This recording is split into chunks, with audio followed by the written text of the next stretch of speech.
White pepper போடுறாங்க நல்ல வாசம் வருது.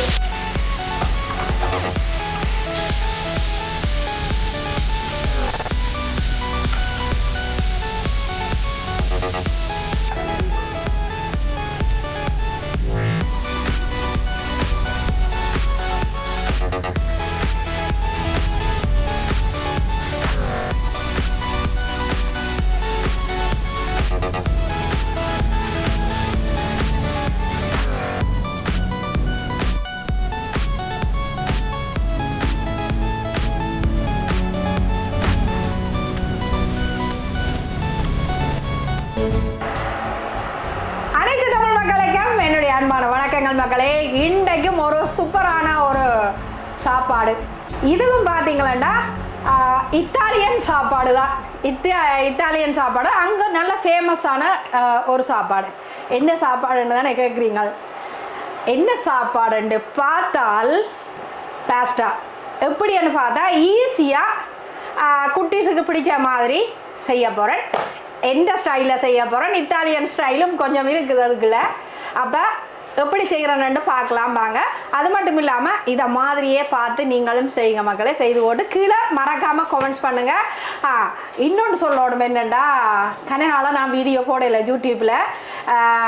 நெடியிலுமே இப்படித்தான் நான் சொல்கிறது, போடுவேன் எனக்கு டைம் கிடைக்கிறதில்ல மக்களே. எனக்கு நிறைய வேலை இருக்கு, நான் ரொம்ப பிஸி.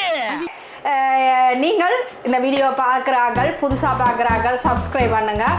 எனக்கு ஒரு 2000 சொச்சம் ஒரு 3000 வைங்களேன் சப்ஸ்கிரைபர்ஸ் இருக்கணும். நான் வீடியோ போடாமல் விட்டதால் எனக்கு வியூவர்ஸ் குறைஞ்சுட்டு போயிட்டுது. நான் அதை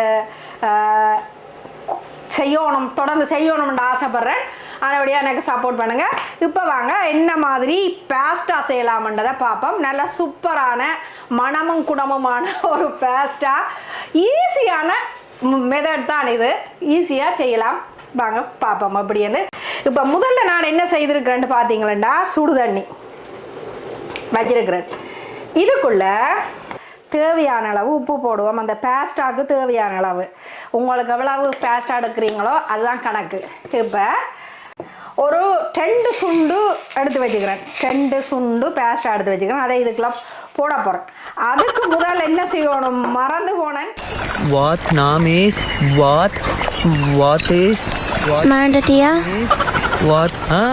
என்ன செய்யணும்டா, கொஞ்சமாக பட்டர் விடுங்க, இல்லாட்டிக்கு எண்ணெய் விடுங்க.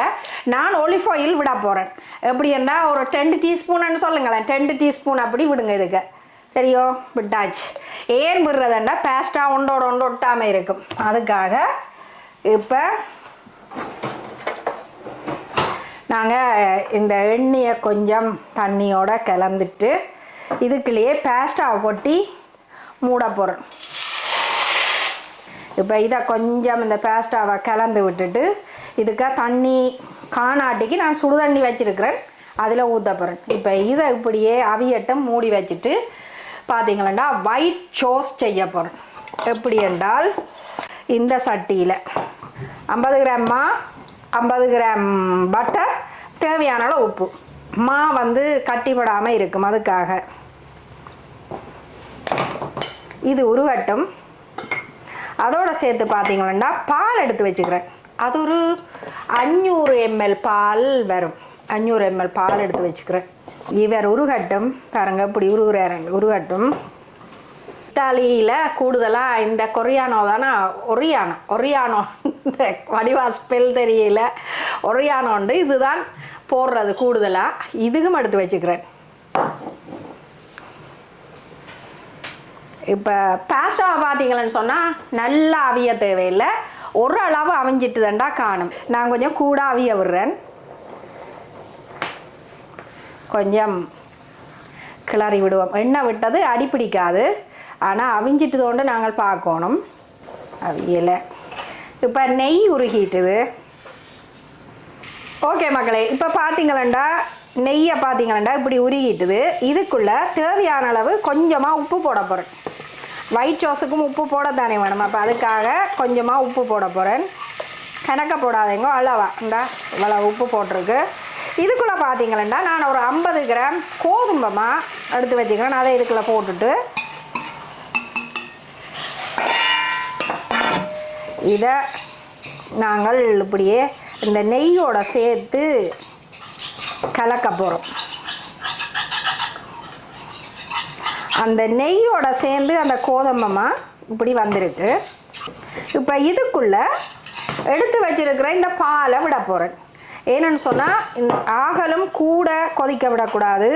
இந்த இதில் ப்ரௌனாக வரக்கூடாது. நல்ல கொஞ்சம் வெள்ளையாக இருக்கணும். அதுக்காக கன நேரம் விடாமல் இப்படி ஒரு தொட்டு பார்த்தீங்களா இது ஒரு சீனி மாதிரி இருக்கும். ப்ரௌன் கலர் சீனி வேற மெல்லோ அதை மாதிரி இருக்கும். அந்த பருவத்தில் நான் இதுக்குள்ளே பாலை விட போகிறேன்.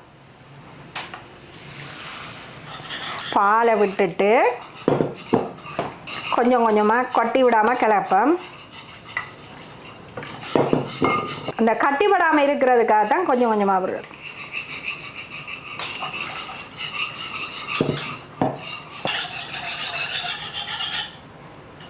கொஞ்சம் பால் கொதிக்கணும்.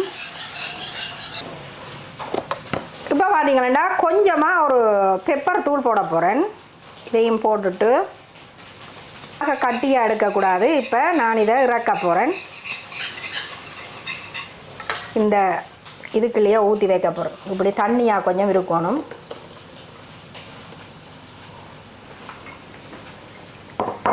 ஒயிட் சோஸ் ரெடி ஆகிட்டு இப்படியே சோறுற மாதிரி இருந்தால் தெரியும். அவிஞ்சிட்டு இப்போ நான் இதை வடிக்க போகிறேன். அப்போ இந்த இப்படி ஒரு கலக்கிட்டு இனி வடிக்க போகிறேன்.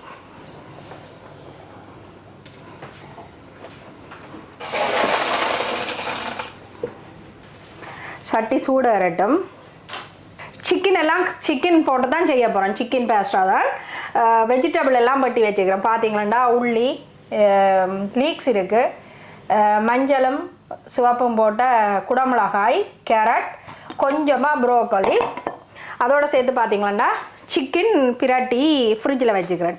இப்போ இதுக்கு தேவையான அளவு எண்ணெய் விட போகிறேன். இது பார்த்தீங்களா வெங்காயம் நல்ல குட்டி குட்டியாக வெட்டி வச்சுக்கிறேன். இது ஃபுல்லாக போடையில் இதில் அரைவாசி போட போகிறேன். இது கொஞ்சம் வதங்கணும். நல்லா பொரிச்செடுக்கக்கூடாது. கொஞ்சமாக வதங்க வேணும். கொஞ்சம் வதங்கினோடனே இதுக்குள்ள நான் என்ன செய்ய போகிறேன்டா இறைச்சியை போட போகிறேன். இப்படி வெட்டி வச்சிருக்கிறேன். இது இருக்கட்டும். இதை என்ன செய்ய போகிறேன்டா அடுப்பில் வச்சு கொஞ்சமாக அவிய விட போகிறேன். ஏன்னு சொன்னால் இதுக்குள்ளே போட்டு அவிய விடுறதை விட அது குயிக்காக இன்னொரு சட்டியில் போட்டு அவிய விட போகிறேன். இப்போ இதில் வச்சுட்டு தண்ணி ஒன்றும் விட இல்லை மக்களே. இப்போ இது அவிய விடுறதுக்காக வேண்டி நெருப்பு மூட்டி இருக்கிறேன். மூடி அவிய விட போகிறேன். கொஞ்சம் நல்லா அவிஞ்சு அந்த இறைச்சியில் இருக்கிற தண்ணி இறங்கி வர நெருப்பை கொஞ்சம் குறைச்சிடுவேன். அப்போ அது கொஞ்சம் அப்படியே தண்டைப்பாடெலாம் பொரிஞ்சு அவியும். இப்போ பார்த்தீங்கன்னா வெங்காயம் இப்படி கொஞ்சம் வதங்கி வந்திருக்கு. இப்போ இதுக்குள்ளே உள்ளி ஒரு அரைப்பூடு உள்ளி சின்ன குட்டி குட்டியாக வெட்டி வச்சுக்கிறேன். அதையும் இதுக்குள்ளே போட போகிறேன். இப்போ இந்த இறைச்சியை நான் அவிச்சிருக்கிறேன் தானே, இந்த பாருங்கள் சாதுவாக அவிஞ்சு கொண்டு வந்துட்டுது. அதுக்கு கிடந்த தண்ணியில் அது அவியுது. இப்போ நான் என்ன செய்ய போகிறேன்டா இந்த தண்ணி கொஞ்சம் இறங்கி கொண்டு வர சட்டி கருக விடாமல் கொஞ்சமாக நான் ஒலிவ் ஆயில் விட போகிறேன். பாருங்க ஒரு 10 டீஸ்பூன் ஒலிவ் ஆயில் காணும். இப்போ உள்ளியும் வெங்காயமும் பொரிஞ்சிட்டுது. இப்போ அடுத்ததாக என்ன போட போகிறேன்னு பார்த்தீங்களாண்டா கேரட்டில் கொஞ்சம் போட போகிறேன். கணக்க போடையில் கொஞ்சமாக லீக்ஸ் கொஞ்சம். இதை பார்த்தீங்களாண்டா குடமிளகாய், மஞ்சளும் சிவப்பும் எடுத்து வச்சுக்கிறேன். அது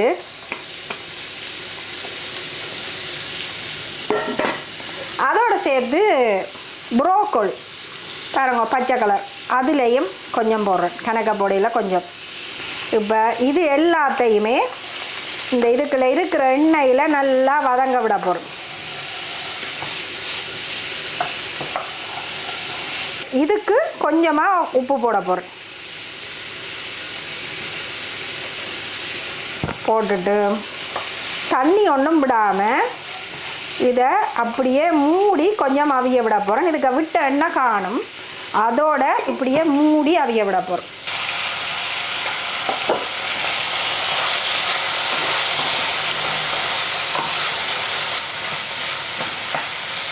இந்த இறைச்சிக்கு அவிஞ்சிட்டுதோன்னு பார்த்து அவிஞ்சிட்டுதுன்னு சொன்னால் நாங்கள் என்ன செய்யணுமெண்டா கொஞ்சம் நெருப்பை மெதுவாக குறைச்சி வைக்கணும். இன்னும் கொஞ்சம் அவிய கிடக்கு, அவியட்டம். இந்த இறைச்சிக்கு பார்த்தீங்களா நான் வந்து உப்பும் மஞ்சள் தூளும் போட்டு தான் அவிய விட்டுருக்குறேன். கொஞ்சமாக ஒயிட் பேப்பர் போட போகிறோம். எதுக்கும் போடலாம், நான் என்னட்ட ஒயிட் பேப்பர் இருக்கிறபடியாக இதை போடுறேன். இனி வந்து நெருப்பை குறைச்சிடணும். அடிப்பிடிக்காமல் இருக்கத்தக்கமாக குறைச்சி வச்சிங்கன்னா சரி. நல்ல ஒரு வாசம் கொண்டு வருது. இறைச்சி வந்து அவிஞ்சிட்டுது. இப்போ இந்த வெஜிடபிளோட சேர்த்து இந்த இறைச்சியை நான் போட போகிறேன்.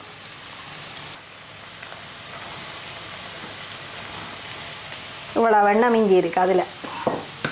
ஓகே, இப்போ இதை திருப்பி ஒருக்கா இதோட சேர்த்து ரெண்டையும் வெஜிடபிள் எல்லாத்தையும் சேர்த்து நாங்கள் கிளறுவோம். இதை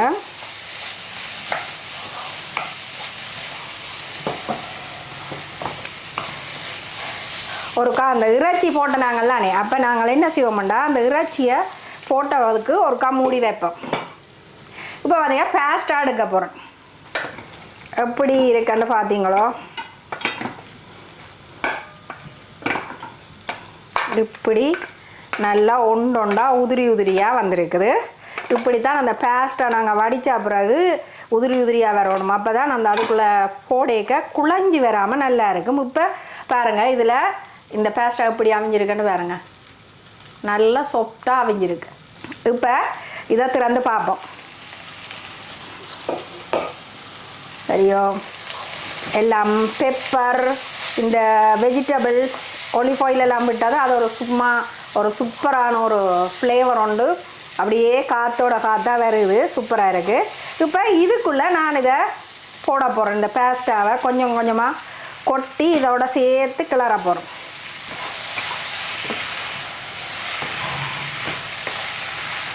சூப்பராக இருக்குது மகளே, செய்து பாருங்க, வேறு லெவலில் இருக்கும்.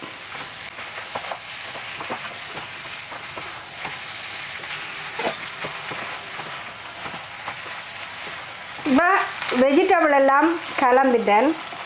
உப்பு காணாட்டிக்கு பிறகு நல்லா இருக்காது. ரைட்,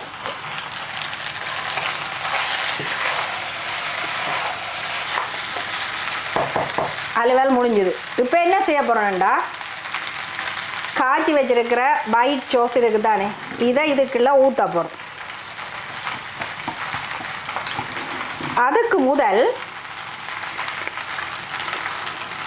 இந்த ஒரிகனோன்னு இருக்குது, இதை போட போகிறேன். இதுதான் இத்தாலியாக்கள் போடுறது கூட.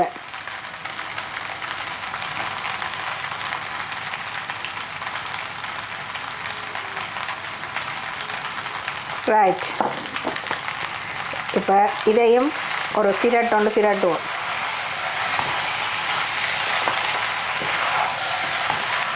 அது போட்டோன்னே ஒரு வாசம் ஒன்று அடிக்குது. இப்போ இந்த ஒயிட் சோஸை இதுக்குள்ளே ஊற்ற போகிறோம்.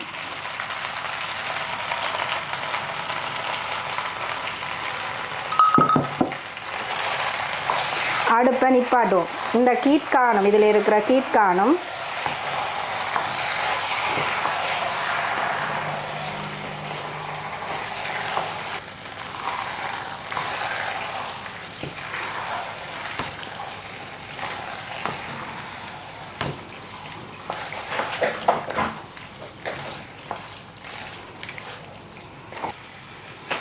ஆக கணக்க போட தேவையில்லை, கொஞ்சமாக போடுங்க. உங்களுக்கு சீஸ் விருப்பம்னா சீஸ் போடலாம். இப்போ இதையும் சேர்த்து ரைட். இப்போ பார்த்தீங்களா சூப்பரான இட்டாலியன் ஒயிட் சோஸ் பாஸ்டா ரெடி ஆயிட்டுது மக்களே. ஒயிட் சோஸ் சிக்கன் பாஸ்டா ரெடி ஆயிட்டுது. இப்போ நான் இதுக்குள்ள போட்டு வாய் ஊறுது. நல்ல ஒரு ஃப்ளேவர் ஒன்று வருது. நல்ல வாசம் ஒன்று அடிக்குது. ரைட், இப்போ நான் எப்படி இருக்குது டேஸ்ட்டு பார்த்து உங்களுக்கு சொல்கிறேன்.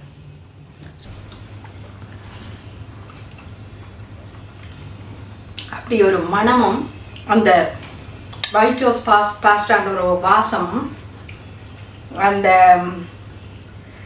அந்த சீஸ் அந்த ஒயிட் சோஸ் எல்லாம் சேர்ந்து அந்த பாஸ்டாக்கு உள்ளே போய் அது ஒரு வித்தியாசமான சுவையாக இருக்குது மக்களே.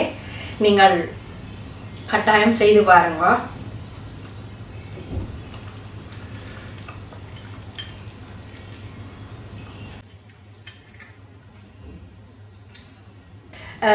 நல்லா இருக்குது. நீங்கள் செய்து பார்த்து எப்படி இருந்தேன்னு சொல்லி கீழே கமெண்ட்ஸ் பண்ணுங்கள். மீண்டும் இன்னொரு சூப்பரான வீடியோவில் சந்திக்கிறேன். அது வரைக்கும் பாய்.